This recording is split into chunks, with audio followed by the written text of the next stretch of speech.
Hello, my friend. The world of magic, filled with legends and ancient tales, is opening its gates once again. Tonight, in the Gryffindor dormitory by the crackling fireplace, I will share another story with my friends. Join us, for the magic is about to come alive. In the deepest heart of Diagon Alley, beyond the bustle of broom shops and cauldron stalls, stood Gringotts' wizarding bank, white stone, towering, and as old as wizarding London itself. Its goblin guards wore grim expressions and sharp waistcoats, and its marble floors gleamed so clean they reflected your fears as well as your footsteps. By day, witches and wizards of every stripe marched in to deposit family fortunes, enchanted heirlooms, or forbidden books that whispered at night. By night, the bank's mighty doors locked with spells older than Hogwarts itself. But there were deeper doors still, doors no human had passed for centuries. Beneath the vaults of the rich and the reckless lay corridors untouched by wand or goblin hand in generation. Down there, the air was cold as silver and filled with secrets buried in stone. And somewhere beneath it all slept a dragon. 15-year-old Edric Bellamy had never intended to work at Gringotts. He had hoped for Hogwarts glory, maybe a spot on the Ravenclaw Quidditch team, or a prize from Professor Flitwick for enchanting excellence. But things seldom went the way you dreamed when your father ran a second-hand wand shop, and your last name had no pull in the ministry. So, at the end of 5th year, Edric found himself the youngest intern Gringotts had ever hired, though, to be fair, hired was a generous word. He spent most days carrying ledgers up and down icy staircases or scrubbing ink off goblin scrawls, all while trying not to sneeze in the presence of his superiors. Goblins, it turned out, hated sneezing, but Edric had something most others didn't. He watched. He noticed how the goblins whispered when they passed Vault Hall 7. He saw how the enchanted lanterns dimmed near Lift 9 after midnight. And one night, when he stayed late finishing an inventory scroll, he saw something no intern should ever have seen. The vault door open. Not just any vault door. It was deep, deep below on a level so old that most maps didn't show it. The torches in that corridor had gone out long ago, and Edric only saw it by the faint, shimmering light from a spell someone had left half-cast in panic. Vault Z45. Its frame was blackened with dragonfire scorch marks. Its ancient runes shimmered faintly, as if resisting whatever had unsealed them. And it was open. Edric stepped forward, heart pounding like a bludger in his chest. The air spilling from the vault was cold and sharp, filled with the scent of metal, frost, and something ancient. Something that didn't belong in vaults, or in banks, or even in this century. Something breathing. He turned to run, but slipped on the wet stone, knocking a lantern from the wall. It crashed with a shatter loud enough to wake a mountain troll, and in that moment, everything changed. The next morning, Edric was summoned to the Obsidian Chamber, a room so old and sacred even senior cursebreakers spoke of it in whispers. 3 goblins waited for him there. Crindlethorn, the chief security warden with a gold monocle chained to his nose. Gravelgook, ancient and blind, who still wore armor etched with the Battle of Grimsdale Mine, and Grailthorn, keeper of the hidden vaults, who had fingers long as quills and eyes like black marbles. "You tampered with the sealed vault," Crindlethorn hissed, the monocle catching the torchlight. "I didn't. It was already open when I—" "Silence," snapped Grailthorn. No intern should have been in those passages, yet here you are, still breathing. I saw it, Edric said, voice shaking. The vault. Something's inside, breathing, not human. The goblins exchanged looks. Gravelgook muttered in gobbledygook and tapped his cane 3 times on the stone floor. The room grew quieter, as if listening. Major Whalen found he was alone, much too alone. You are either mad, said Crindlethorn, or you've stumbled upon a breach no goblin dared believe possible. Grailthorn leaned forward. Then here is your choice, boy. You may be dismissed, branded a liar, never to find work in the magical world again. Or, said Gravelgook softly, you descend again, with us, with purpose. Edric swallowed. His feet wanted to run, his hands trembled, but something deep in him, some spark that had survived years of being overlooked and underestimated, flared to life. Hello, he said. Back down. Show me what's sleeping there. Grailthorn's smile was small and sharp. Good, then we begin tonight, but you will not go alone. She arrived just before midnight, hair like burnt copper, eyes full of fire. Tamsin Greaves, Cursebreaker apprentice, expelled from Beauxbatons for arguing with a banshee, and infamous at Gringotts for rigging her internship interview with a confundus charm. She had a wand made from hippocampus horn and a grin that made even goblins wary. This is our team, she said, sizing Edric up like a half-baked pastry. Great. Does he cry easily? Only when I'm cursed, Edric muttered. They left just past the hour when magic is thinnest. Grailthorn guided them through twisting halls, past vaults humming with wards and traps, down lifts that creaked with age and murmured with whispers only goblins could hear. Finally, they reached a door Edric had never seen before, carved from obsidian and etched with 3 dragon teeth. Grailthorn pressed his hand to it. The teeth hissed, then opened like petals. Beyond lay darkness, cold, and the faint echo of a breath too deep, too ancient, to belong in a bank. The white vault, Grailthorn whispered, where the white dragon sleeps. Edric felt his chest tighten. Tamsin drew her wand, and from the dark, something stirred. Not a roar, not a growl, a heartbeat, slow, thunderous, alive. Edric moved carefully behind Tamsin's door as they swirled around their boots, as cold to the floor. Swirling around their boots as they walked, and the light from their wands danced like ghosts along the ceiling. Edric moved carefully behind Tamsin Grailthorn had thrust into his hand. Before vanishing without explanation, the goblin had left with only a thin-lipped warning. If you reach the vault, do not enter, wait. They walked for what felt like an hour, though time down here had a slippery feel, as though minutes melted into each other without warning. Every few dozen paces, Tamsin would halt, tilt her head, and whisper a detection charm. Nothing came back. Still, Edric felt the prickling certainty that they were not alone.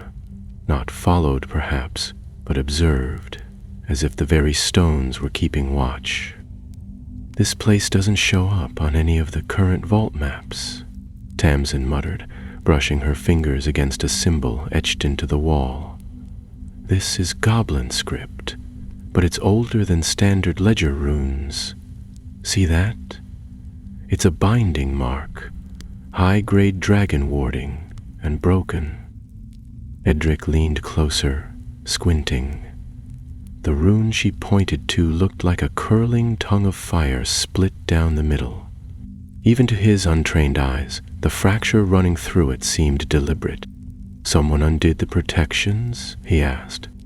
Or something from inside did, she said grimly. The corridor widened ahead, opening into a low chamber ringed by statues, 12 in all, each a different dragon carved from what looked like veined granite, Hungarian horntail, Chinese fireball, Swedish short snout, all arranged in a circle facing inward toward a smooth circular dais. At its center was an empty pedestal, its surface scarred and blackened. They were guarding something, Edric murmured.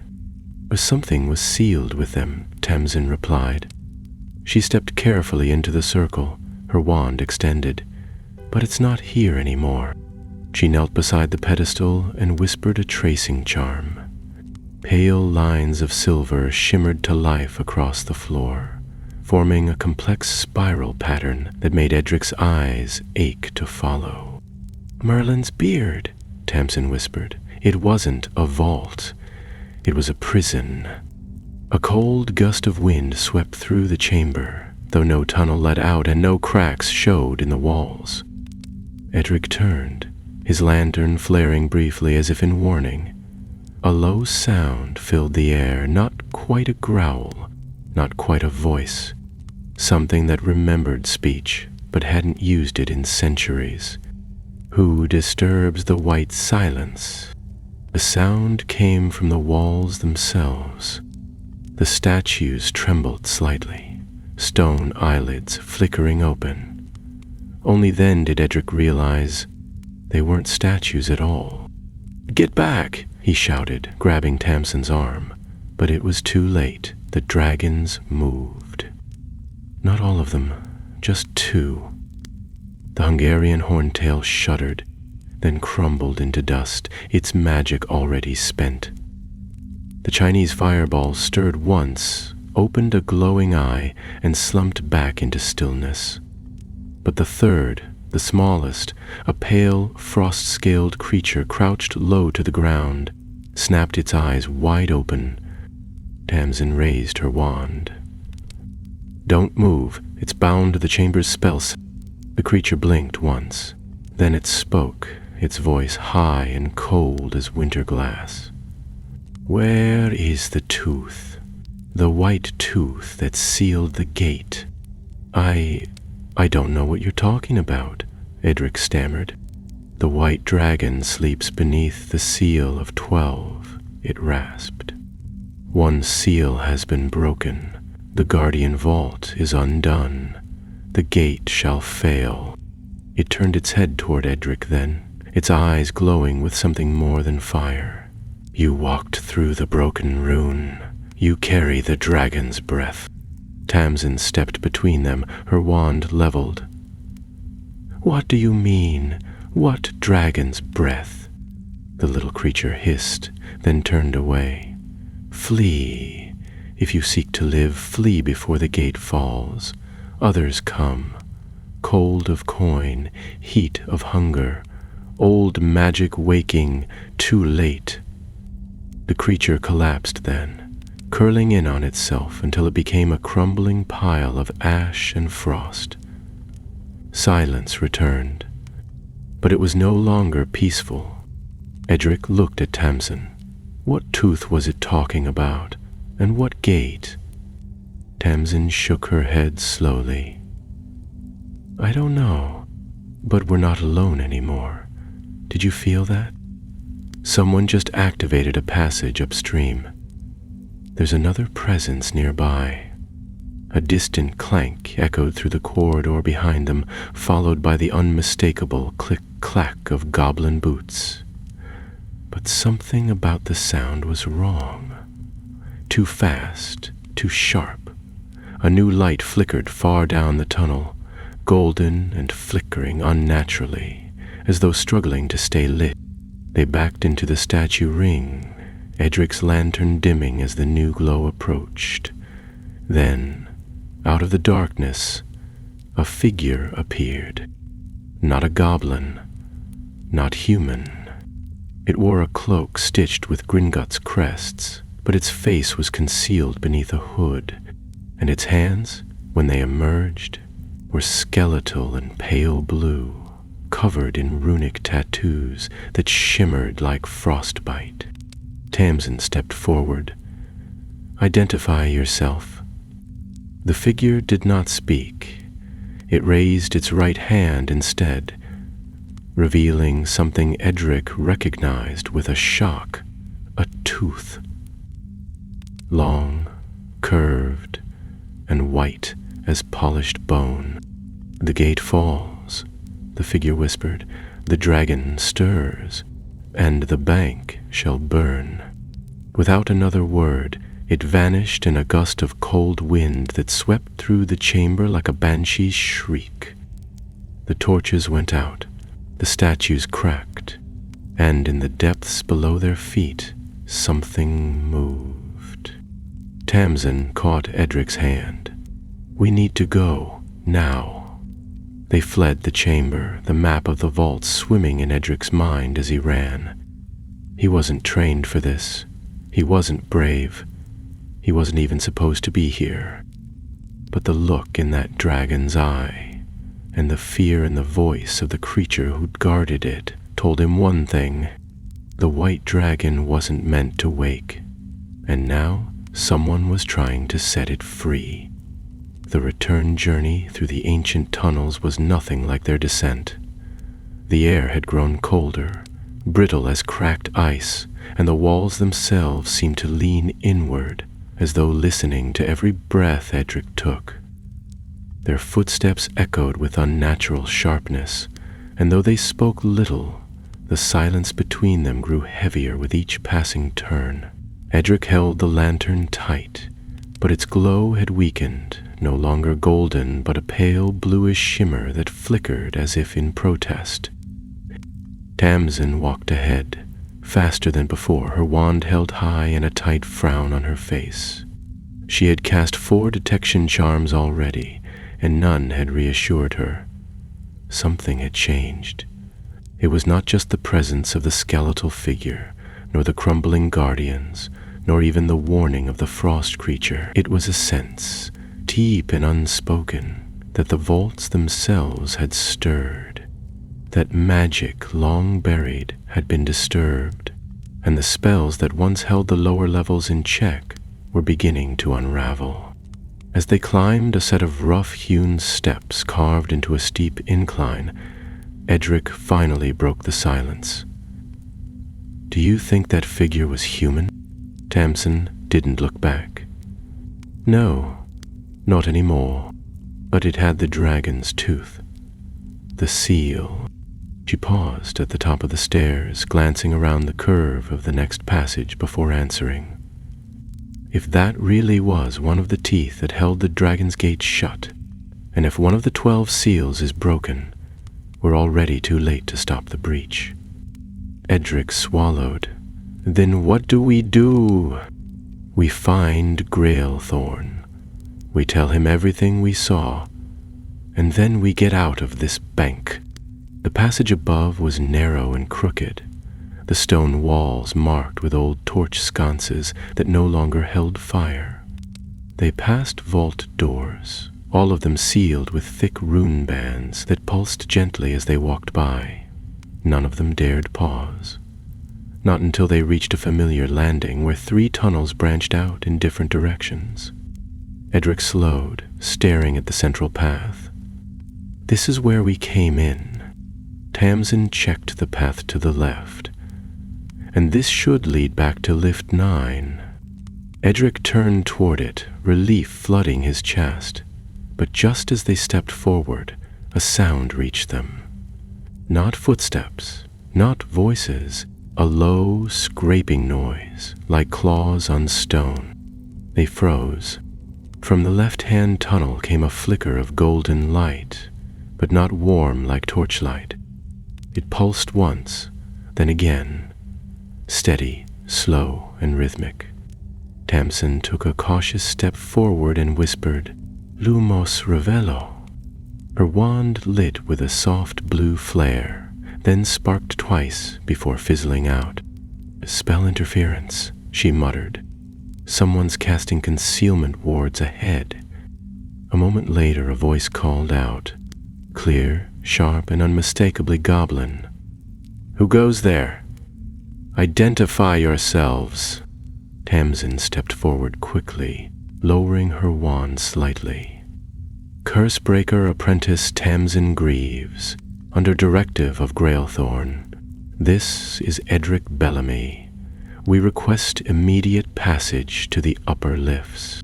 The goblin emerged from the tunnel's shadows a moment later, accompanied by 2 others, all clad in iron-scaled armor, bearing the crimson seal of the High Vault Guard. The lead goblin narrowed his eyes at them, then gestured for his companions to lower their halberds. "You were not authorized to descend past level Kappa," he said, voice cool. "This section of the bank is now under lockdown." Edric's stomach turned. "Why?" "An internal breach. A forbidden vault has been opened. The central wards are collapsing one by one." Tamsin stepped forward. "Then take us to Grailthorn. He sent us down there. We saw what was released." The goblin hesitated, then gave a clipped nod. "Come quickly. We are to regroup at the 7th spiral." They were escorted through the tunnels at speed, past vault doors that now shimmered with fluctuating wards, past staircases where frost had begun to creep across the stones. Edric noticed the air had grown colder with each level they climbed. Not the kind of cold that came from underground depths, but the sharp, bitter cold that followed cursed places. The kind of chill that meant ancient magic was unraveling. The 7th spiral was a massive circular antechamber built around a central chasm that descended deep into the mountain. Dozens of goblins moved through the space, assembling crates of magical artifacts, scanning ledgers, and arguing over spell charts. A few witches and wizards from the upper departments were present as well, their expressions ranging from anxious to terrified.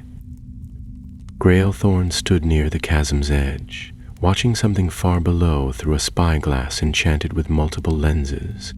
When he turned and saw them, his face grew even more grim. "You saw it, didn't you?" he said quietly. Tamsin nodded. "The white pedestal, the dragon's seal, the guardian statues have begun to fail. And the intruder," Edric added. "He took one of the dragon's teeth. He said the gate would fall." Grailthorn's lips pressed into a thin line. "Then the worst is confirmed." He turned to the others and spoke in gobbledygook, too fast for Edric to catch more than a few words. The goblins around him immediately moved into action. Scrawls unrolled, rune crystals activated, and maps spread across the spiral floor. A glowing diagram of the Gringotts vault network shimmered into life above the central chasm, revealing layers of vaults, passageways, and sealed chambers. Edric's gaze was drawn to the lowest layer, where a white symbol now pulsed slowly. A dragon sigil surrounded by 12 broken rings. Grailthorn gestured toward it. "That," he said, "is the White Vault, sealed centuries ago by Goblin Pact and Dragon Oath. It holds the last of the Silent Brood." Tamsin blinked. "I thought they were extinct." "Glails sealed," Grailthorn corrected her. "Slumbered beneath layers of coin, spell, and blood-tied curse, woken only if the seals fail, and now they are failing." A quiet gasp rippled through the chamber as the dragon's sigil pulsed again, brighter, angrier. Edric felt the stone beneath his feet tremble. "When was it kept here?" he asked. Grailthorn's black eyes settled on him. "Because this was the last place anyone would dare disturb. Gringotts was never just a bank, boy. It was a vault above a vault, a cage within a mountain. The gold, the goblin craft, all of it built atop this to bury it so deep even magic forgot. And now someone wants it awake Tamsin whispered. Not someone, Greythorn said darkly. Something. A sudden cry from across the spiral made everyone turn. A young goblin archivist came sprinting in breathless, a rolled scroll clutched in one trembling hand. "We've found it," he gasped. "The missing ledger from the Forbidden Holdings. The last tooth was moved weeks ago, signed out under false authority. We made our way, with Goro, down to the Railthorn snatched the scroll and scanned it. His face darkened. Then the traitor is within these halls, and they have already begun the final ritual. He looked at Edric and Tamsin. You two are the only witnesses to what lies beneath. You've breathed the frost of the vault and lived. That means the dragon has marked you. I didn't ask to be marked, Edric said, his voice shaking. No, Greythorn said, softer now. But you are, and that means you're going back down. You're going to stop the final seal from breaking before the dragon wakes. Tamsin's face hardened. And if it already has? Greythorn's expression was bleak.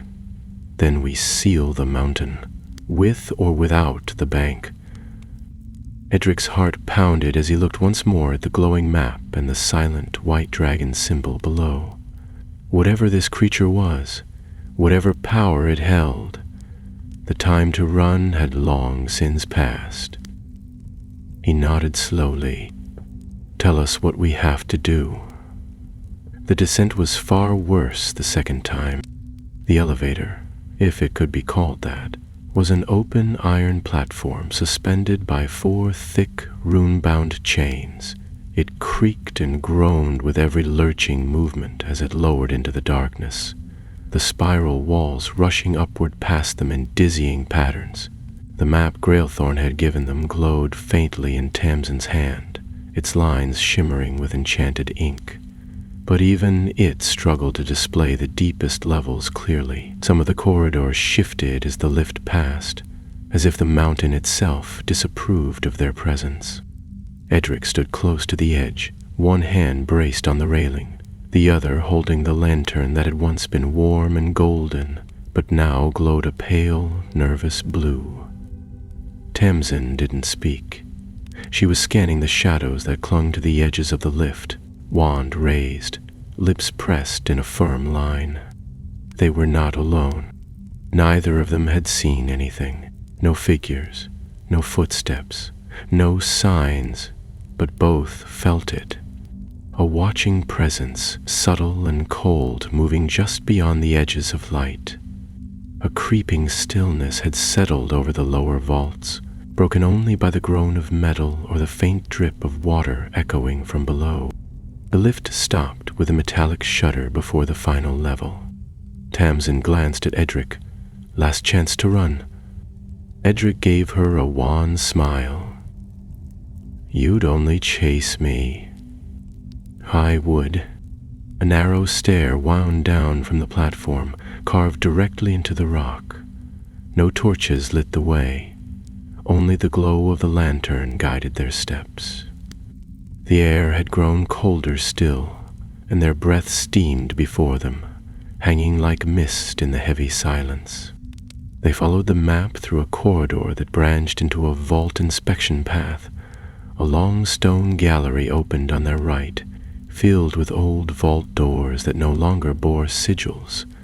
Many were broken.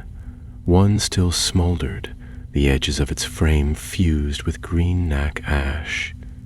Dragonfire residue. Edric stopped beside it. This wasn't broken last time. Tamsin crouched, inspecting the ruin. It's fresh, within the hour. She traced a finger along the edge and flinched. Residual curse. It's leaking wild magic. Edric swallowed hard. Do you think it's the same thing from before? No, she said slowly. This wasn't done by whoever stole the tooth. This looks like something coming out. They pressed on, the map now pulsing gently with a signal from the vault below. The white vault. A glyph near the bottom had changed from silver to red. The warning rune Grailthorn had marked for them, the final seal, was failing. As they reached the edge of the vault's outer ring, Edric paused, staring at the carved floor. The frost was back. It crackled underfoot, and the sound echoed unnaturally. In the distance, a slow pulse of blue-white light throbbed like a heartbeat issuing from the central dais. The circle of dragon statues remained, though several had collapsed entirely. Others were cracked and weeping dust. The pedestal was no longer empty. A stone basin had appeared, raised by ancient magic from within the floor. Inside it rested the missing object, the 12th tooth. It glowed faintly with a spectral light, but flickered as though resisting something. Tamsin exhaled sharply. That's it. That's the last seal. They stepped cautiously into the circle. The magic here was heavier than before, thick as cold water. Tamsin raised her wand, casting an anchoring charm to keep their thoughts clear. Edric approached the basin and peered at the tooth. It was larger than he expected, perhaps the length of his forearm, polished smooth and etched with a line of runes that shimmered in a language he did not recognize. It pulsed softly, matching the rhythm of the vault's heartbeat. "Can we rebind it?" Edric asked. Tamsin didn't answer immediately. She was staring at the statues again. "Maybe," she said at last, "but not alone. This seal was cast by goblin lore masters and dragon binders. We'd need power beyond basic spellcraft." Edric frowned. "Then why send us?" "Because the dragon has already chosen you. The mark it left. It's not just a warning. It's a link. You've been inside the circle. You've breathed its frost. If anyone can complete the seal, it's you." He looked at her, feeling his stomach twist. "I'm not trained. I don't know goblin magic." "You don't need to," she said, and reached into her satchel. From within, she drew a scroll sealed with 3 sigils. She unrolled it carefully, revealing a tightly woven incantation surrounded by runic circles. "This is a dragon-binding weave. Grailthorn gave it to me before we left. He said it could restore the seal if cast at the basin." Edric stared at the scroll. "Then what are we waiting for?" "Because the moment you begin casting, whatever's trying to break the seal will feel it," she said quietly, "and they'll come for us." A noise echoed behind them then, soft and scraping like claws dragging across stone. Edric turned just in time to see a figure step into the chamber. It was the same as before, the hooded shape with skeletal hands and the pale ghoul tattoos. Only now, the light from the basin reflected off its face, and Edric saw what lay beneath the hood. It was not a man. Its face was stretched and hollow, skin pulled thin over bone, and its eyes glowed like melted silver. The tattoos ran down its throat, vanishing beneath ancient robes stitched with goblin script. It moved like a shadow, slow but purposeful. "You will not seal it," it said. "The gate must open. The breath must rise. The gold must burn." Tamsin stepped between them. "You're not welcome here, by Gringotts law and by dragon oath." "There is no law in this place," the creature hissed. "Only slumber and waking." It raised its hand. A wave of cold lashed the chamber, and the basin flickered violently. The statues groaned as the ice surged toward them. Tamsin flung up a shield charm, barely managing to deflect the brunt of the blast. "Now, Edric," she shouted, "start the ritual." He turned to the scroll, heart racing. The letters twisted as he looked at them, but as his hands touched the edge of the basin, something changed. The air thickened, the light steadied, and the runes began to burn with steady flame. He spoke the first line. The ground trembled. He spoke the second. The statues stirred, their eyes glowing faintly. The creature screamed, a sound like stone splitting in winter. It hurled another wave of frost at them, but Tamsin struck first, her wand slashing in a tight arc.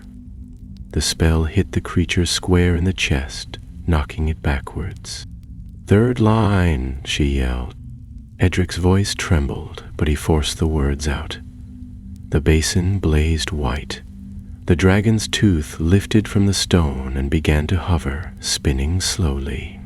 The chamber erupted in sound, the vault itself roaring as if in protest. The statues rose, their wings unfurling, and from beneath the floor, a deep, rumbling growl began to echo. Then came a voice, not spoken, but pressed into their minds. "Who dares bind me again?"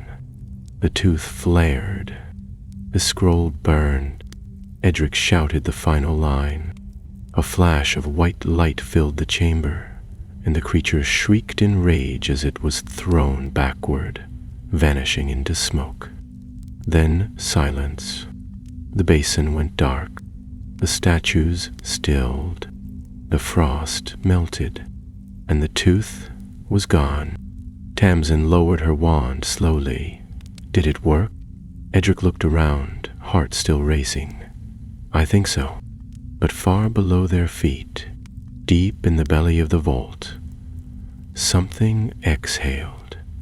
A slow, heavy breath that rumbled through the stone like distant thunder. It was not over. Not yet. The silence that followed the ritual was too complete, the sort of silence that made Edric's skin crawl. It wasn't peace. It was waiting. Something had shifted in the vault, some balance temporarily restored, but the tension remained, curled in the shadows like a sleeping serpent. Tamsin was still standing with her wand at the ready, her face pale and strained from spell work, her hair, normally drawn back in a loose braid, now hung in disarray across her cheek, singed slightly at the ends. Edric took a step toward her, glancing nervously at the basin, which now sat empty and inert, the light entirely faded from its surface. "It's over," he said, though he didn't quite believe it. Tamsin shook her head.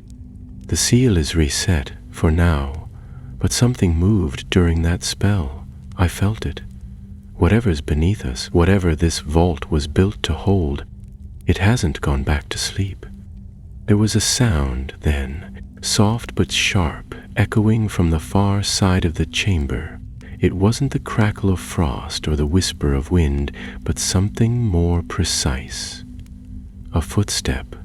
Someone was moving through the far corridor, carefully, deliberately, and they were not alone. Tamsin pushed Edric behind one of the crumbling dragon statues. "Down," she whispered. She crouched beside him, wand in hand, and tapped the base of the statue with a silent concealment charm. The stone shimmered faintly, disguising their presence in shadow. 3 figures emerged from the corridor. Not goblins, not Gringotts guards. They were cloaked in black traveling robes, hoods drawn low, their footsteps muffled by enchantment. The first moved with the quiet assurance of someone who belonged in places no one else dared go. The second carried a sealed case, and the third held a wand in one hand, the other resting on a dagger sheathed at his belt. They crossed into the center of the chamber and halted before the pedestal. The leader stepped forward and turned slowly in a circle, examining the ruined statues and the now dormant basin. "This is where it happened," he said. His voice was rough, scarred by age or bitterness. It was hard to tell which. They recast the seal. Cowards. The second figure, the one with the case, spoke next. But the dragon is still bound. For now, the leader replied. But the link is frayed. And this was not the work of goblins alone.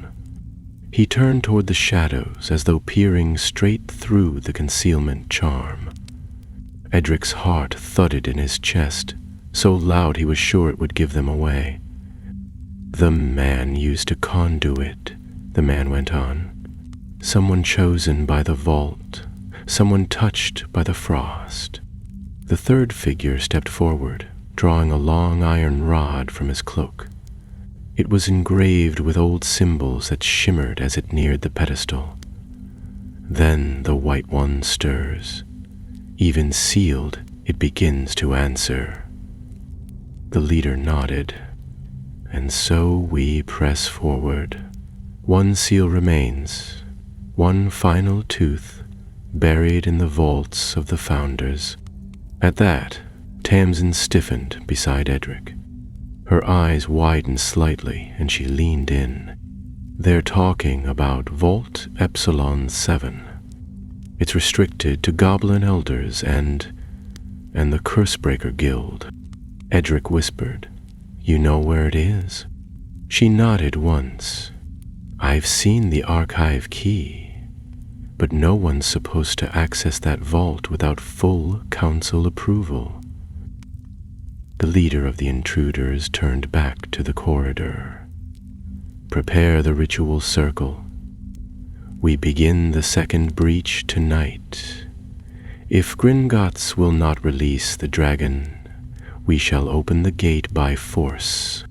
The three moved off, their robes whispering against the stone. Tamsin didn't move until they were well out of sight. Then she stood abruptly, dispelling the concealment charm with a flick of her wand. "They're working from inside the bank," she muttered. "That explains the forged authority scroll and the broken seal's disappearance." Edric looked around the ruined vault. "So they didn't just wake something. They're planning to break the last seal deliberately." Tamsin's face darkened. "And if they do, Gringotts won't survive. Neither will anyone in the alley." Without another word, she turned and began to move quickly back toward the lift chamber. Edric followed, his mind whirling. This wasn't just about guarding a vault anymore. Someone was orchestrating a full assault from within Gringotts, using the old systems and forgotten wards to slip between the cracks. And they weren't doing it for gold. They wanted the dragon awake. Back at the seventh spiral, the situation had worsened. More goblins had gathered, and the map projection above the chasm now showed additional vault seals flickering red. An entire wing of level Theta had collapsed from magical destabilization, and one of the central lifts had frozen in place mid-ascent, locking a team of Cursebreakers inside. Grailthorn met them the moment they returned. He looked as though he hadn't blinked in hours. "Report," he demanded. Tamsin didn't waste time. "We found the intruders, 3 wizards. They re-entered the vault after the seal was restored and confirmed the dragon's link is still active. They're planning a new breach, targeting Vault Epsilon 7. At that, the elder goblins around the chamber erupted in shouts and curses. Gravelgook stepped forward, his cane thudding against the floor. "Epsilon 7 is sacred. No wand has passed that threshold in 200 years. They intend to break that seal tonight," Edric said. "They have a ritual case, and they're using internal credentials, likely faked." Grailthorn's face had turned to stone. "Then we must stop them before they reach the gate. If the Founder's Vault is compromised, it will release the final tooth, and that tooth was never meant to be held by human hands." Tamsin's brow furrowed. We need a path, a way to reach the vault ahead of them. Grailthorn's answer came slowly. There is one. An abandoned inspection tunnel through the old coin furnaces. It's unguarded and unstable, but faster than the main passageways. I will guide you myself. You're coming with us? Edric asked. The goblin nodded grimly. This bank was built on goblin bones. If it is to fall, I will see the stones crack before I abandon them. The map shifted to display the tunnel's path, a narrow blue thread weaving between vast chambers labeled with names Edric didn't recognize. Iron Wake, Spindle Hollow, Molten Reach. It looked like the route of someone threading a needle through a pile of broken glass. You'll leave within the hour, Grailthorn said. Gather what you need. Once you enter the tunnel, there is no turning back. Edric looked at Tamsin, her jaw set, her wand gripped tightly in one hand. Then he looked to the vault map, to the single glowing red sigil that still held. The final tooth. The last seal. He felt the frost still clinging to his skin, deep in the seams of his robes and behind his eyes. The dragon wasn't just stirring. It was watching, waiting. And somewhere, deep below the mountain, its breath was beginning to rise. The inspection tunnel was not meant for passage. Grailthorn made that clear before they began, warning them that the path was once used only during the bank's original construction, long before the vaults had reached their current depths. It was narrow, jagged, and scorched in places, where ancient fires had once run unchecked. No official spells protected it now.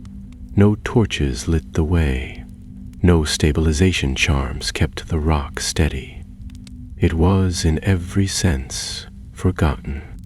They stepped into the darkness without ceremony, each bearing a different kind of light. Tamsin carried a conjured globe of soft yellow flame that hovered at her shoulder, flickering slightly with every breath of the tunnel. Grailthorn held a small brass lantern that gave off a reddish glow and smelled faintly of brimstone. Edric, after hesitating, raised the old vault lantern once more.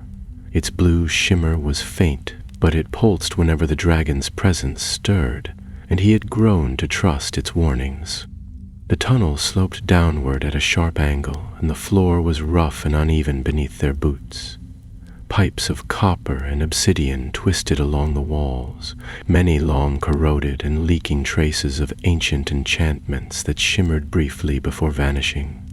In some places, the rock was warm beneath their feet, still holding the memory of the furnaces that had once poured rivers of molten gold for vault casting. They moved in silence for a time. The path narrowed, forcing them to proceed in single file, with Tamsin leading, Grailthorn close behind, and Edric at the rear. It was difficult to judge how much time had passed. No clocks reached this deep, and even magic struggled in these twisting spaces. Every now and again they would hear a distant thud or groan of stone shifting above, and all three would halt, listening with held breath, but nothing came for them. It wasn't until they reached a broken chamber filled with collapsed scaffolding and twisted vault iron that they encountered the first sign of interference. Tamsin halted, holding up a hand. Look, the far wall bore scorch marks, but not the usual kind.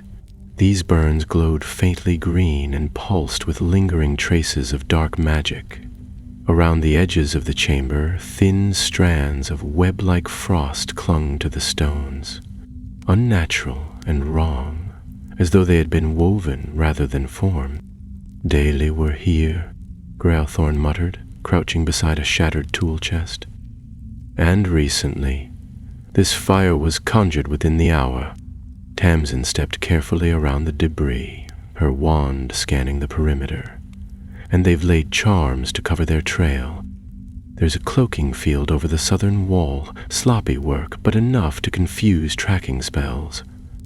Edric moved forward cautiously, watching as the blue light from his lantern flared near one of the fallen beams. He knelt, brushing aside a layer of ash, and found something cold and hard beneath. A scale, frost white, cracked along one edge. "Tamsin," he said, holding it up. "This came from the Vault Dragon, didn't it?" She took it from him, frowning. "I think so, but it's been changed. See here? There are enchantments burned into the inner curve. It's been used as a focusing element." Grailthorn straightened slowly, his expression unreadable. "They are attempting to bind the dragon's will, to reshape it." Edric's blood ran cold. "Can that be done?" "With enough power and the right bloodline," Grailthorn replied darkly. "Yes, but it would not wake the dragon as it was. It would create something new, something bound to its summoner's purpose." Tamsin cursed under her breath. "We're not just trying to stop a breach anymore. We're trying to stop a forging." They pressed on, now moving more swiftly. The tunnel curved and narrowed further, forcing them to crouch through places where stone had collapsed or molten residue had cooled into jagged ridges. At one point, the path opened onto a high ledge that overlooked a massive underground reservoir, once a magical coolant basin for the upper vaults, now half frozen, its surface laced with lines of runes that pulsed like veins. Tamsin paused there, scanning the expanse. "The Founder's Vault is just beyond this basin. If they've already begun the ritual, they'll be drawing power from here." "How do we cross?" Edric asked. "There," Grailthorn pointed. "An old furnace bridge, but it will be unstable. We cross one at a time." Tamsin went first, stepping carefully across the narrow beam of blackened metal that arched above the water. Her globe of light hovered beside her, illuminating the swirling frost below. Grailthorn followed next, moving with the uncanny precision of goblin kind. When it was Edric's turn, the beam trembled under his feet, and he had to steady himself with a whispered charm. He didn't dare look down. They reached the other side without incident, though the silence that met them there was heavier than before. The tunnel walls here bore carvings, symbols older than even the goblin script, worn smooth with time but still humming faintly with protective spells. Grailthorn reached forward and pressed his palm to a carved dragon head etched into the stone. The wall rippled. A doorway unfolded before them. Beyond it lay Vault Absalon 7. It was nothing like the White Vault. No statues guarded its entrance, and no torchlight welcomed them. The space was wide and domed, built from deep blue stone that shimmered with embedded gemstones. And in the center of the chamber stood a massive altar made entirely from obsidian, shaped like a dragon, with its wings folded around a sealed casket. The casket was glowing. Standing before it were the three figures from before, now unhooded.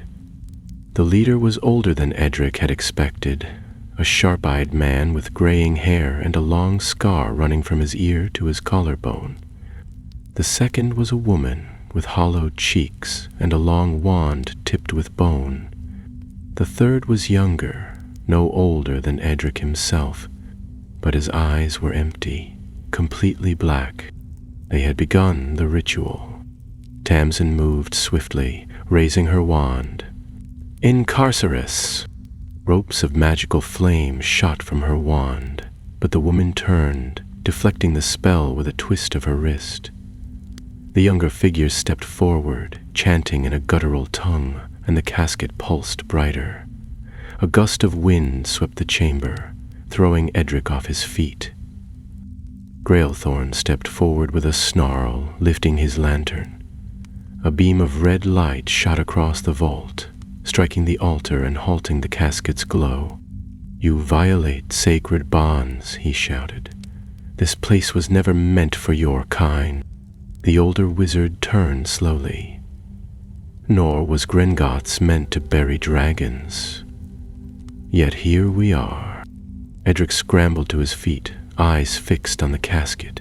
It was cracked now, just slightly, but he could see a flicker of white flame within. "Tamsin," he said, "if they break that casket, they'll release the last tooth," she finished grimly, "and the dragon will be theirs." The leader raised his wand, and a surge of cold power erupted across the vault. The final battle had begun. For a heartbeat, no one moved. The surge of cold magic shimmered in the air, casting the vault into unnatural twilight. Dust lifted from the blue stone floor, suspended as if gravity itself held its breath. Then, everything broke at once.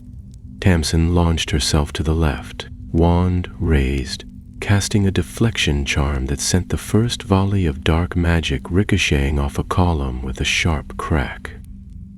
Edric ducked behind the base of the altar, heart pounding, clutching his wand tightly, though he could barely keep his hand from trembling. Grailthorn stood firm near the entryway, arms outstretched, chanting in the old tongue as a rune circle blazed to life around his feet, casting a protective barrier that shimmered like flame-kissed glass. The older wizard, clearly the leader, stepped forward, his wand carving graceful, lethal arcs through the air.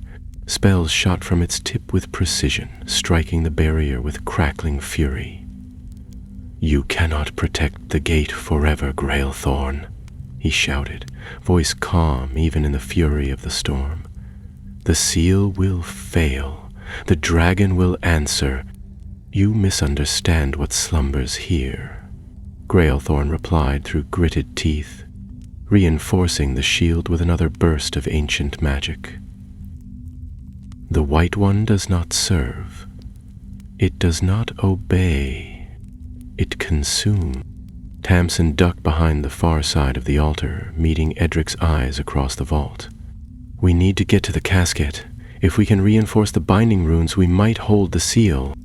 Edric glanced at the obsidian dragon coiled protectively around the center.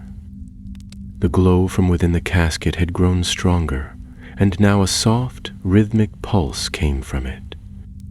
Slow, steady, and impossibly vast.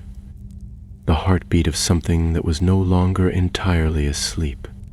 The third attacker, the boy with the black eyes, stepped forward now. His face was blank, his lips moving in a low, steady chant. Frost began to creep from the soles of his boots, spreading in a perfect spiral across the vault floor. Where it touched the blue stone, the surface cracked with soft pings, as if ice and magic were fighting for dominance. Tamsin took a step forward but was forced back as the frost spiraled outward, forming a circle around the altar. "They're anchoring the ritual. If they complete the ring, they'll draw the dragon's essence directly from the casket." Edric's voice was barely audible over the magical chaos. "Can we break it?" "Not from outside," she said. "We'd have to sever it inside the circle." Another blast of magic slammed into Grailthorn's barrier. This time, it buckled at the edge, cracks spiderwebbing across the runes. The goblin grimaced, then dropped to one knee, muttering a binding phrase that refortified the shield. But the strain showed in the lines of his face and the tautness in his shoulders. "I'll draw their fire," Tamsin said suddenly. "You run for the casket." "What?" Edric blinked. "You'll be hit. I'm faster," she said, "and I can shield. Just trust me." Before he could argue, she rolled out from behind the altar and sent 3 spells in rapid succession at the attackers. The woman was forced to conjure a protective dome, and the boy flinched, his chanting interrupted. The frost spiral faltered for a moment. Edric didn't wait. He darted forward, vaulting over a low column base, heart hammering as he slipped across the icy stone. The frost tried to bite into his boots, but the dragon lantern in his satchel pulsed brightly, and the cold receded for just a moment, long enough for him to reach the base of the casket. The obsidian was warm beneath his fingers, pulsing faintly with ancient magic. Edric knelt, scanning the base. Symbols glowed along its edge. Old goblin runes, but also something else. He recognized the pattern from the scroll Grailthorn had given him earlier. These weren't just runes of sealing. They were instructions, a sequence, a ritual. He had seen it before, and the white vault etched around the pedestal's rim. It was a locking mechanism. He drew his wand and began tracing the pattern in the air above the casket. Each stroke lit a matching rune on the obsidian surface. The rhythm matched the dragon's heartbeat, and as he cast, he felt the frost recede slightly, the spiral growing sluggish. A woman saw it. She shrieked, "He's binding it again." The boy lunged forward, his black eyes flaring, and flung a curse that tore across the vault like a thunderclap. Tamsin intercepted it with a powerful shield charm, but the blast threw her back across the floor. She struck a pillar and collapsed, unmoving. Edric's concentration faltered. The runes flickered. "No," he whispered, gripping his wand tighter. "Not now." The older wizard raised his arm, wand glowing with gathering power. "Step away, boy. You don't understand what lies beneath." Edric didn't flinch. "No, you don't." He spoke the final phrase from the vault pedestal, the one that had appeared when the tooth was returned, the one that only someone marked by the frost could read. The casket exploded with light. A wave of white fire swept outward, knocking the 3 attackers off their feet. The frost spiral shattered, breaking apart into mist that vanished as it rose. The obsidian dragon opened its stone wings, revealing the casket's true form. A hollow tooth, radiant and whole, levitating above its base. And then, for a moment, the vault was utterly still. The air shimmered. The floor groaned. From deep below a voice rose, not loud, but vast, so ancient it felt as though it echoed from before time itself. "Who speaks with my breath?" Edric felt the answer stir within him. He didn't speak it aloud, he only thought it, felt it, offered it to the vast mind that now regarded him. "I don't want your power. I want to keep you sleeping." The white flame surrounding the tooth dimmed, settling into a steady glow. The heartbeat slowed. The casket closed once more. The seal was restored. Grailthorn limped forward, his shield spell collapsing with a sigh of released magic. "It is done," he said. "For now." The attackers had vanished, leaving only scorched stone and a single blackened footprint behind. Tamsin stirred, groaning as she sat up, brushing dust from her sleeve. "Did it work?" she asked hoarsely. Edric nodded, suddenly too exhausted to speak. But in the silence that followed, he knew something for certain. The dragon had not gone back to sleep entirely. It had chosen to wait, and it knew his name. They did not speak much on the way back. The vault had gone quiet after the light faded, but it was a silence unlike before, thicker somehow, weighted with the memory of what had passed. Edric walked between Tamsin and Grailthorn as they retraced the path through the abandoned furnace tunnels, each step heavy with exhaustion and the lingering echo of the dragon's presence. The lantern in Edric's satchel still pulsed softly, though the glow had cooled to a calm silver beauty, as if the creature it was tied to had drifted into a half-slumber once more. Tamsin bore a long gash across her arm where a splintered rune had grazed her during the final surge of magic. She had refused healing charms until they were clear of the vault's reach, muttering something about cursed echoes in the stone. Her wand hand shook slightly, but she walked with her chin high and eyes sharp, scanning every turn in the tunnel as though expecting their enemies to emerge from the rock itself. Grailthorn was silent for most of the climb. He carried himself like one who bore an invisible burden, his back straighter than before, his voice unreadable when he occasionally gave a direction or warned them to avoid a stretch of crumbling floor. It wasn't until they reached the edge of the central spiral, where goblin guards now patrolled every lift and corridor, that Grailthorn finally spoke with more than caution in his voice. The Founder's vault has not been breached in over 4 centuries, and yet tonight it was nearly destroyed by human hands. Do you understand the scale of what that means? Edric, who was nursing a deep ache in his shoulders and an even deeper one behind his eyes, managed a quiet yes. Grailthorn gave him a long, unreadable look. You performed as one of ours might have. Few could have withstood what you did, let alone close the seal. Damson raised an eyebrow. That almost sounded like a compliment. It was a fact, the goblin replied. Do not mistake it for warmth. They emerged into the lower hall of the 7th spiral to find chaos. Magical war diagrams littered the floor. Scrolls hovered in the air while goblins and wizards shouted over one another, and at least 3 vault overseers were arguing near a smoldering ledger cabinet that appeared to have caught fire from a magical backlash.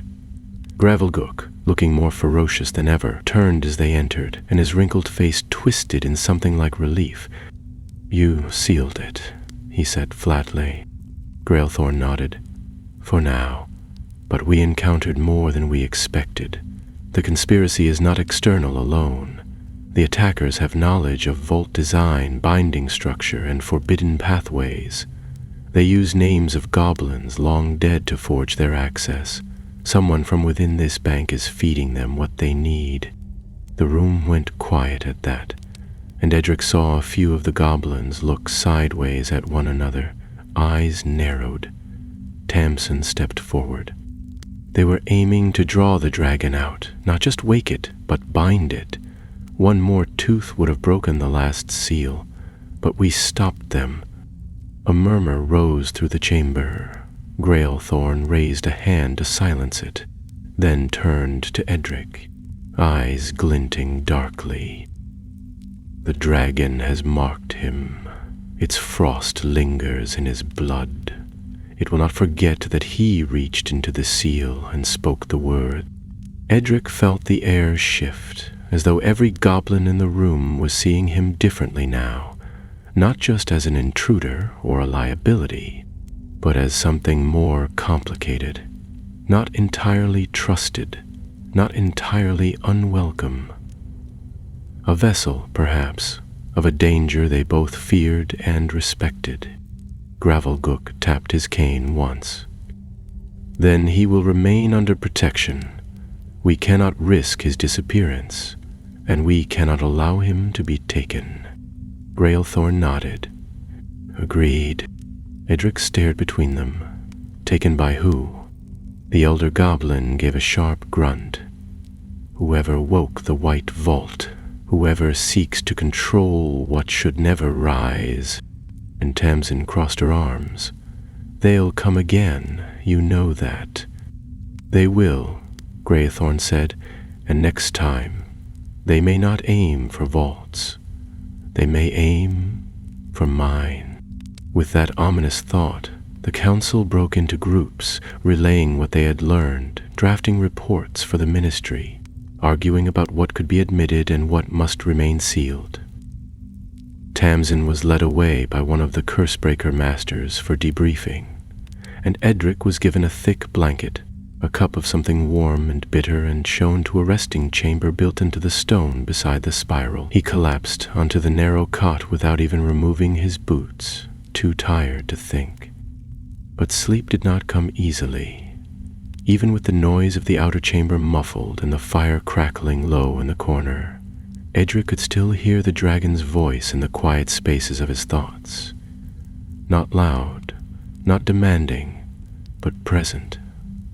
It spoke not in words, but in impressions, frost spreading across vault stone, the slow stretch of limbs long kept still beneath the mountain. The slow stretch of limbs long kept still beneath the mountain. He dreamt of ice, of wings vast as cathedrals, of eyes that glowed with memory, and when he woke, hours later, to the low hum of goblin voices beyond the wall, he knew that the story had not ended with the seal. Something deeper had begun. There were still questions no one had answered. Who had stolen the tooth in the first place? Who were the cloaked intruders, and why did one of them carry eyes as black as dragon glass?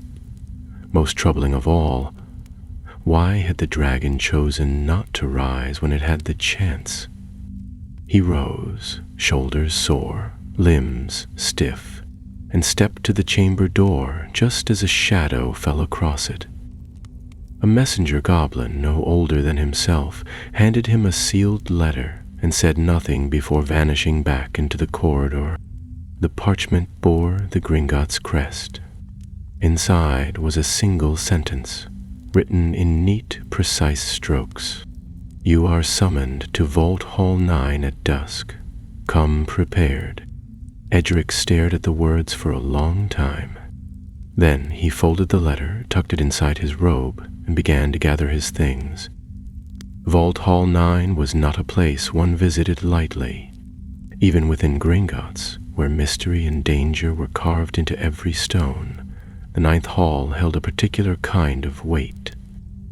It was where the oldest vaults had been sealed, not just by goblin smiths and spellwrights, but by agreements inked in blood, gold, and the silence of centuries. Most employees never laid eyes on the hall. Edric had only heard whispers about it, that the vaults here didn't just hold treasure, but history, objects so ancient and powerful that their very existence was kept secret from the wider wizarding world. He arrived before dusk, the corridors lit by floating lanterns that glowed a dim orange, casting long shadows across the engraved walls. Greothorn was already waiting near the archway to the hall, flanked by two grim-looking guards in silver-scaled armor.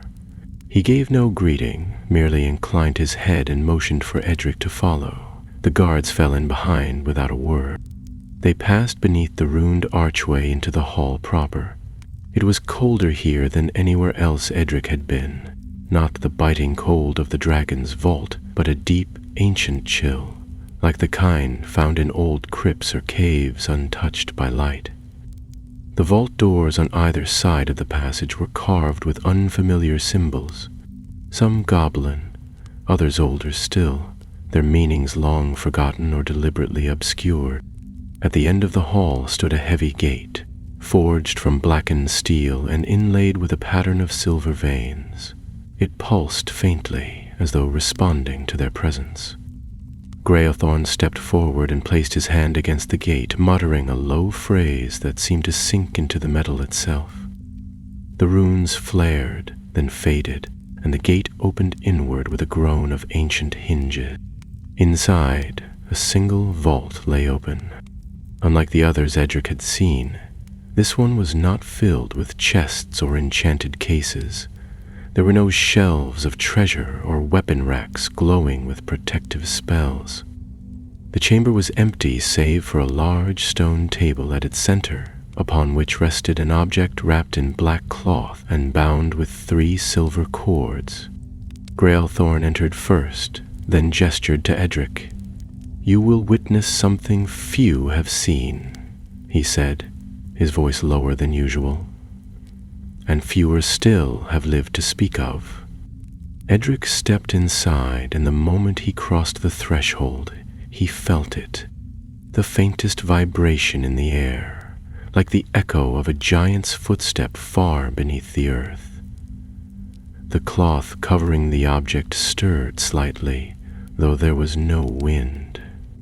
"This," Grailthorn said, stepping to the table, "is one of the last remaining relics from the original Vault Pact.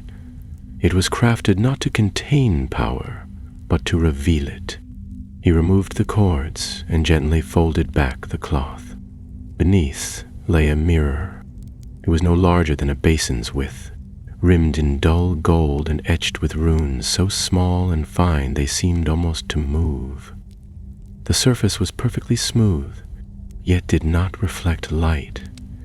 Instead, it shimmered faintly, like a pool of water in a place where water should not exist.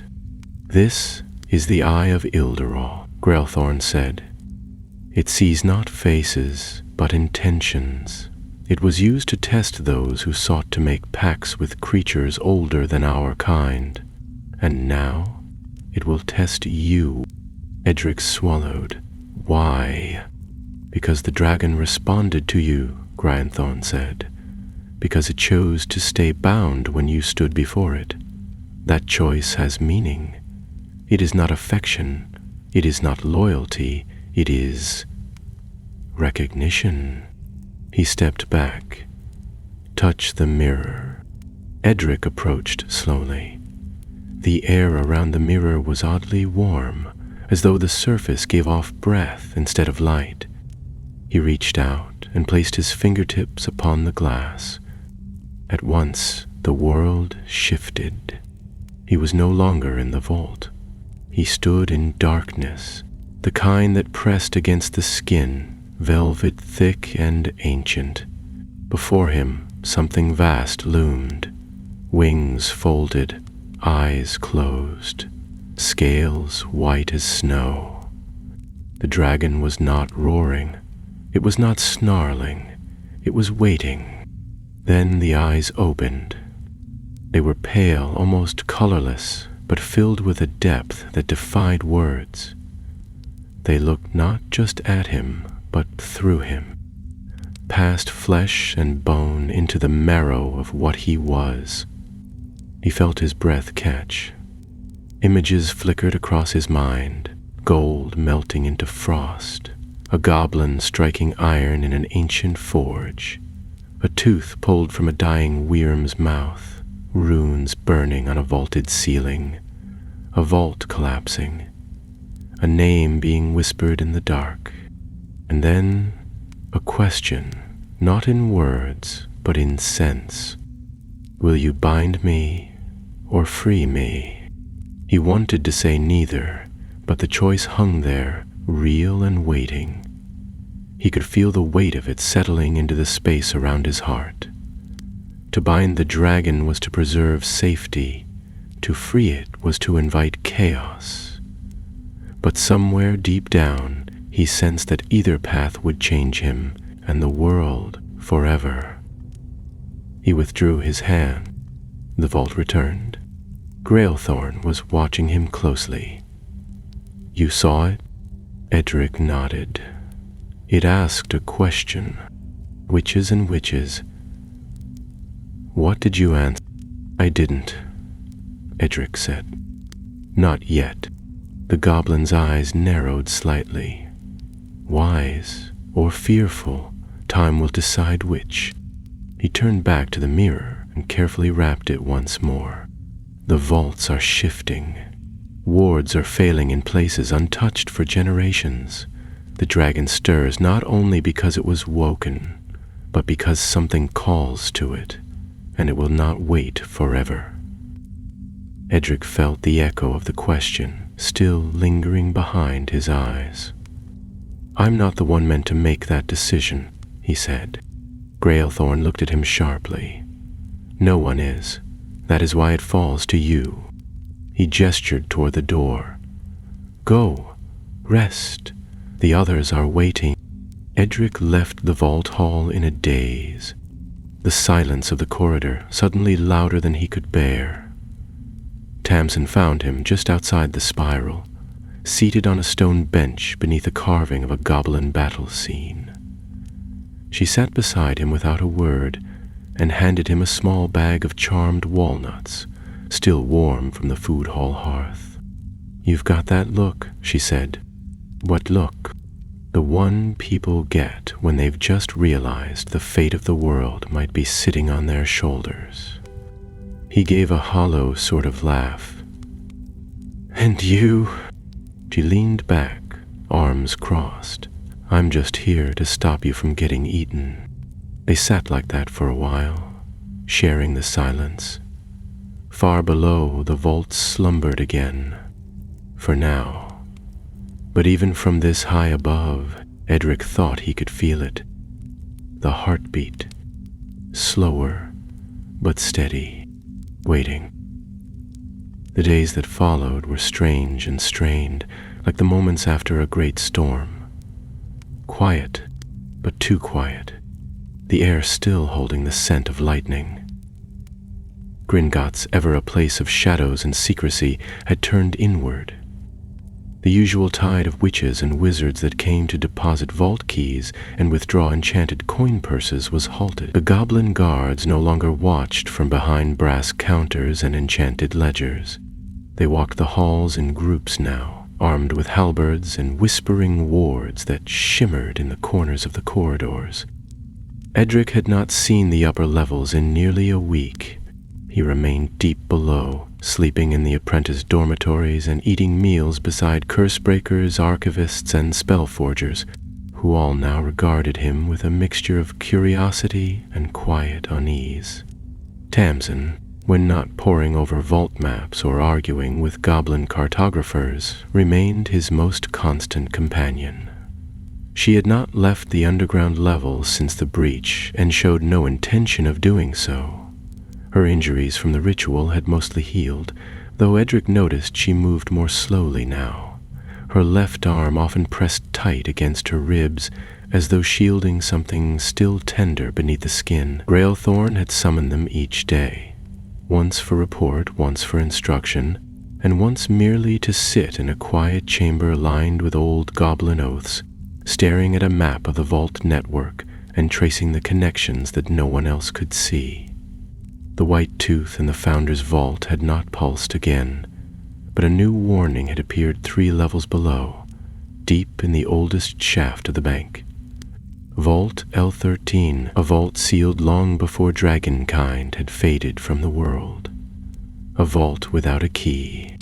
"This can't be coincidence," Tamsin muttered, running her finger along the map's southern axis. They tried to force the white dragon out, failed, and now the old wards are trembling down here. Either the ritual touched something it shouldn't have, or something's answering. "It's not the dragon," Edric said quietly. "I'd feel it." Grailthorn turned from the table, arms crossed. "Not the same dragon, perhaps, but something that remembers it. Vault L13 predates our written records. It was sealed by hammer and spell before Gringotts took its name. Some of the old songs call it the Bone Cellar. Others," he paused, narrowing his eyes, "they call it the Vault of Echoes." Tamsin frowned. "What does it hold?" "No one knows," Grailthorn replied. "Not entirely. What's certain is that it was locked with a curse so complex it no longer has a countercharm. The vault listens, it remembers. Anything said within it is held forever." Edric looked from one to the other. "And it's awake?" The goblin didn't answer immediately. Then he stepped aside and gestured toward the edge of the map. "It has begun whispering." No one spoke for several moments. Finally, Tamsin gave a sharp exhale. "So we go down again?" "No," Grailthorn said.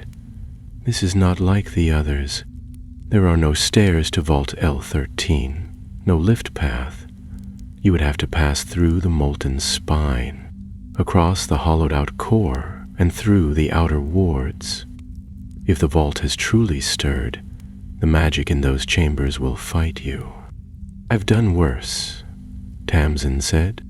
Grailthorn fixed her with a steady look. "Not like this." The silence that followed was broken only by the faint flutter of map pages as Edric turned one aside. Beneath it, drawn in faded ink and older script, was a symbol that did not match the rest. It was not goblin-made. It was jagged, angular, burned into the parchment with black fire. It depicted a dragon skull with a rune hovering in its open jaw. "What's this?" he asked. The ruse looked down, and for the first time in days his expression flickered into something almost wary. "HOGWARTS," he said slowly, "is the sigil of the first waker, the one who opened the vaults before they were vaults.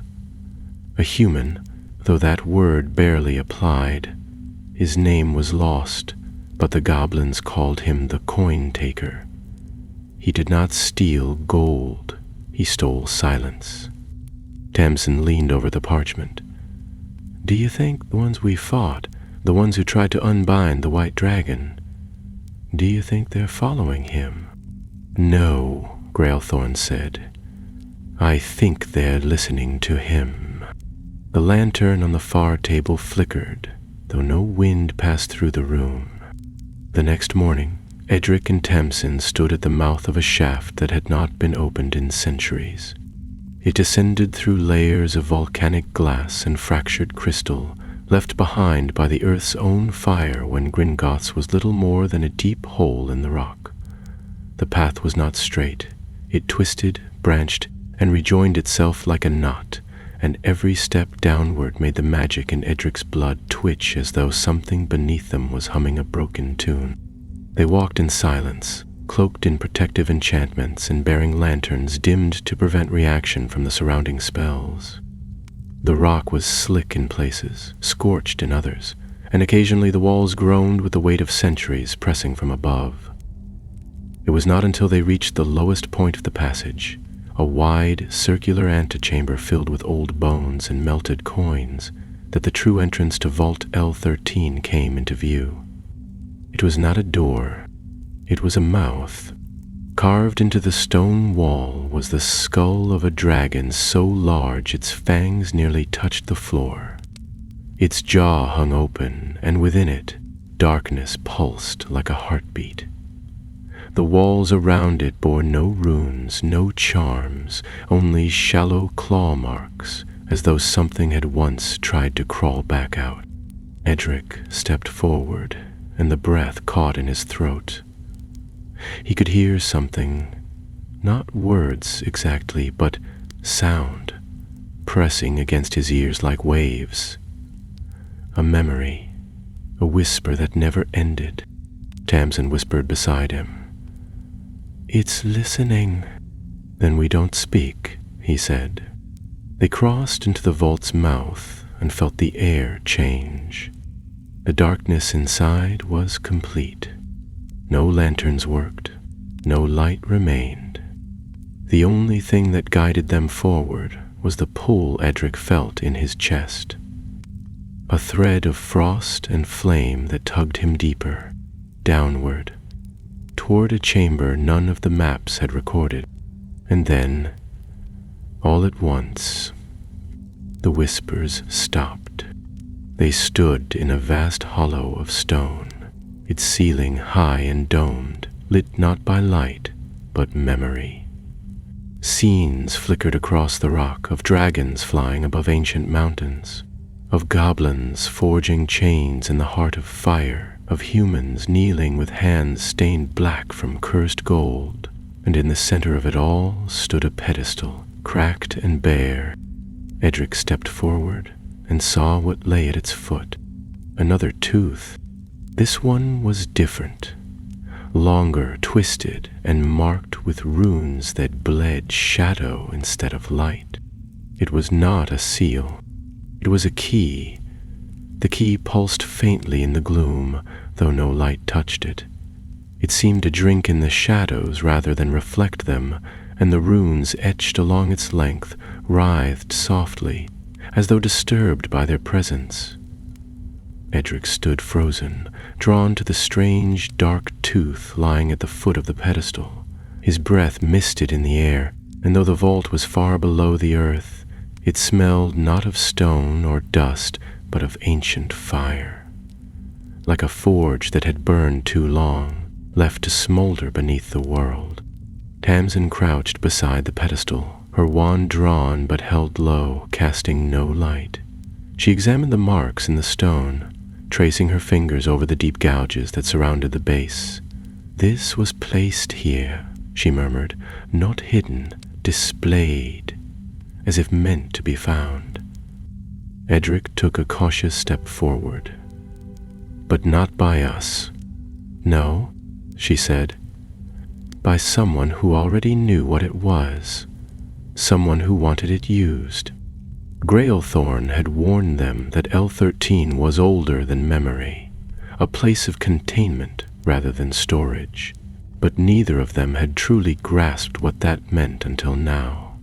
There was no enchantment holding the key in place, no chains, no trap, only silence and the faint hum of something vast and unseen listening from beyond the stone. Edric knelt slowly, reaching out, though he hesitated before his fingers could touch the key. The frost in his blood stirred, subtle but insistent, like a warning. He could feel the dragon's presence still slumbering far above, coiled around the other seals, but here there was something else. A different breath, a second rhythm. "Do you feel that?" he whispered. Tamsin nodded. "It's not the white dragon." Edric's fingers closed around the key. At once, the vault changed. The stone walls flickered with movement. Images not of dragons or goblins, but of something older. Tall figures cloaked in smoke, hands outstretched, carving vaults not into stone, but into thought. Cities rising and falling in the blink of an eye. A figure without a face kneeling before a great beast whose eyes were the color of starlight. Runes burning in the air, a voice not loud but clear, as if spoken just behind Edric's ear. The coin taker waits. The bargain begins. The key burned cold in his hand. And then the vision vanished. Tamsin reached for his arm. "What did you see?" "Something ancient. Not the dragon. Someone before the dragon. A person. Or, no, a presence." He looked down at the key. "They called it the coin taker." Tamsin went still. That name. Grailthorn said it belonged to the one who opened the vaults before Gringotts, before the spells were written. And now, he's returning. Edric said, "Through this." "We need to get it out of here," Tamsin said at once, "before it wakes whatever's listening." But the vault was no longer quiet. The whispers had returned, louder now, no longer shapeless. They formed words, not clear but close, as if two voices spoke at once from opposite ends of the room. The tooth turns, the gate bends, the breath calls. Tamsin pulled Edric upright. "Move, now!" They ran. The stone mouth of the vault was darker than before, and behind them the pedestal cracked in two, the sound sharp as a wand snapping. The key thrummed in Edric's grip, trying to turn itself, as though seeking a lock that didn't yet exist. They didn't stop running until they reached the reinforced ward line, where Grailthorn and 3 other goblins were already waiting, spell words drawn and glowing bright along the passage floor. One of them, a goblin in brass scale robes, looked up sharply. "You found it," he said. Edric held it up, though even now his hand trembled from the weight of it. Grailthorn's face darkened. So it was true. The coin taker's relic remained unclaimed. Tamsin glanced between them. He spoke to Edric, showed him things, symbols, voices, a second heartbeat. The goblins muttered among themselves, and Grailthorn silenced them with a gesture. This is not merely a key. It is a tether, a calling tool. It does not open the dragon's vault. It calls something through the vault. If the coin taker reaches the white dragon's gate, he will not break the seal. He will become what lies beyond it. Edric felt the cold deepen in his chest. Is trying to merge with the dragon. Worse, Grailthorn said, he seeks to replace it. They returned to the spiral without delay. The key sealed in a triple-warded vault beneath 5 layers of goblin iron and fireglass. No one touched it again. Grailthorn announced a state of highest alert, and the entire lower structure of Gringotts was shut to all but essential personnel. Tamsin was assigned to magical perimeter duty, reinforcing older vaults that had begun to hum with unstable energy. Edric was kept under watch, though not unkindly. He was housed in a private chamber near the inner map hall, where old ledgers recorded each heartbeat of the bank's living enchantments. It was during one of these nights, as he sat beside the runic projector and traced the lines of the vault diagrams again and again, that the dream returned. But it was not a dream. He stood in a chamber made of mirrors, each one showing a different version of himself. One holding the dragon's tooth, one holding a wand of fire, one standing alone before a broken vault, one reaching out to a figure cloaked in ash. They all turned toward him at once, and in the center stood a man, not tall, not imposing, but utterly still, as though time itself bent around his form. His face was hidden, his eyes were black coins. "You were marked before you were born," the man said, "not by fate, by choice." Edric tried to speak, but no sound came. "Seal the vault, and I shall rise. Free the dragon, and I shall fall. But in all things, I am the cost." He lifted his hand. "And you are the payment." Edric awoke with a gasp, drenched in cold sweat. The lantern beside his bed pulsed once, and from somewhere deep below, the sound of stone shifting echoed up through the walls. The dragon was waking again, and this time, it wasn't alone. At dawn, Gringotts trembled, not with the sharp, sudden violence of an explosion, but with the slow groaning of something ancient and enormous turning in its sleep. Dust fell from the ceilings of the spiral galleries, and low, deep pulses echoed through the lower vaults, like the tolling of bells submerged in stone.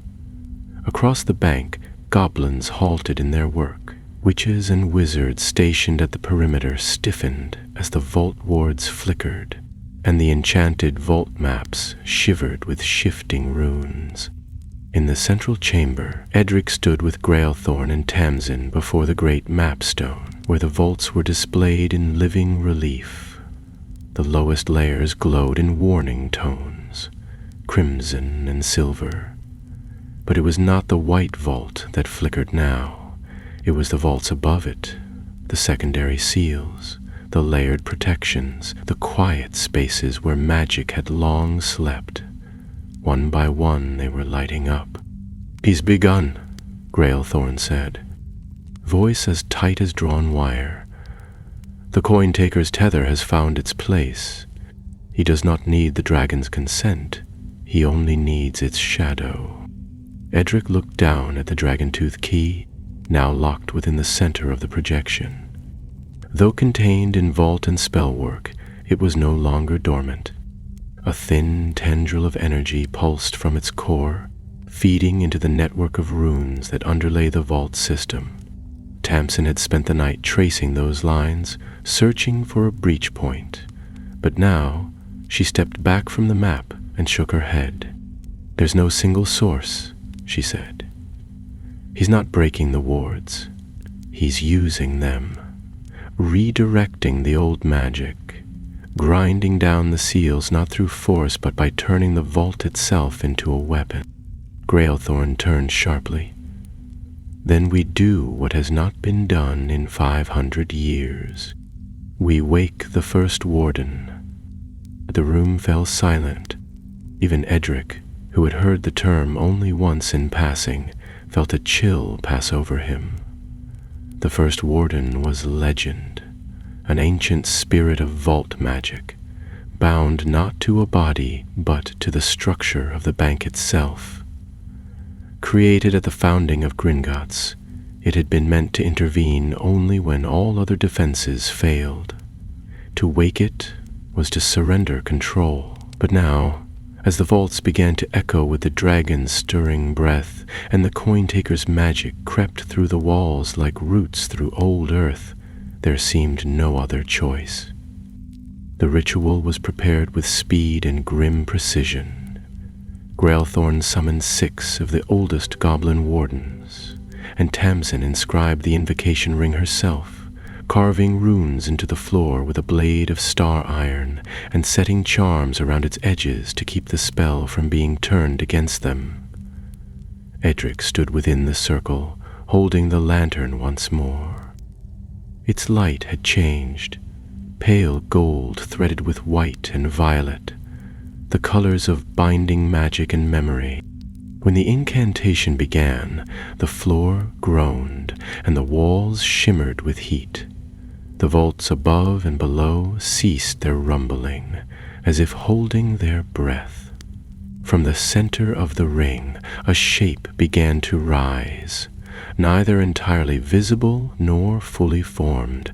It was like looking at flame through glass, an outline of something immense and winged, formed from threads of light and stone. "Who wakes the warden?" asked the voice, echoing through the vaults as if every stone repeated it. Grailthorn stepped forward. "By pact of the deep coin, by right of vault law, we invoke your binding. The bank is breached." And the heart, Edrin stepped into the light. "The heart still beats, but it is watched." The figure turned toward him. The light dimmed, and then it nodded. "Then speak the name." Edric didn't know what he would say until he opened his mouth, but the answer was already there. The coin-taker. The moment the name left his lips, the light exploded outward. Every vault within the spiral flared as the warden's presence passed through the stones. The walls echoed with spells cast long ago, with oaths made and nearly forgotten. And far, far below, the white dragon stirred, not fully, but enough to draw breath. Then came the howl. It rose from the oldest shaft, from a crack in Vault Hall 13 where no sound had passed in centuries. The sound was not human. It was the sound of rage, of something old and bitter being denied its final shape. The coin-taker had tried to complete the tether, but now the bank itself stood against him. Edric turned to Grailthorn. "What do we do now?" The goblin's eyes blazed. "We trap him where he began." Tamsin was already moving. "The Echo Vault, the place he first marked. The one beneath the white vault," Edric said. "The frost chamber."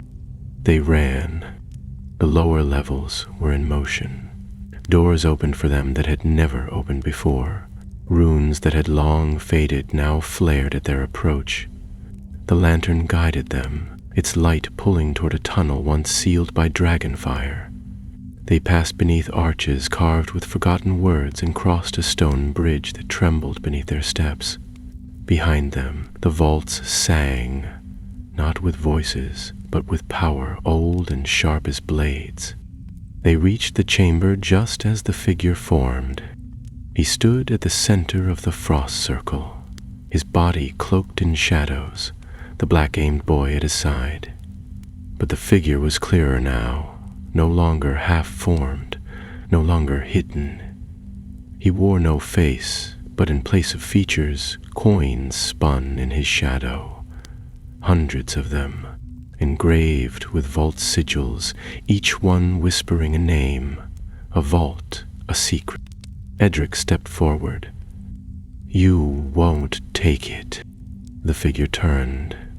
"It is already taken." He raised his hand, and the frost rose. But Edric had already begun to speak. Not words of challenge, but the same phrases he had spoken before the dragon.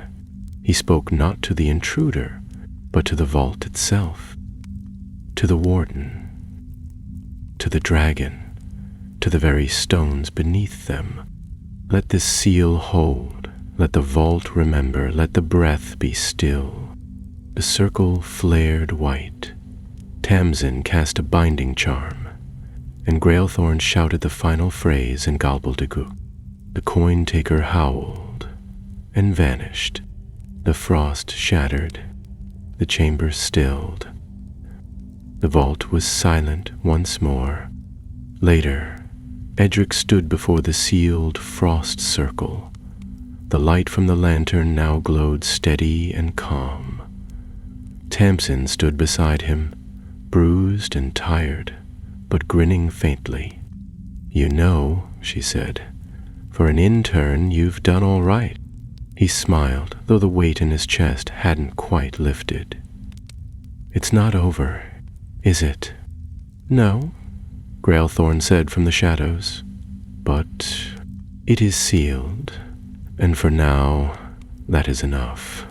They left the chamber behind, the frost already fading. Far above, Gringotts stirred and returned to order. But below, in a place no vault map reached, the white dragon slept once more, its breath calm, its name unspoken.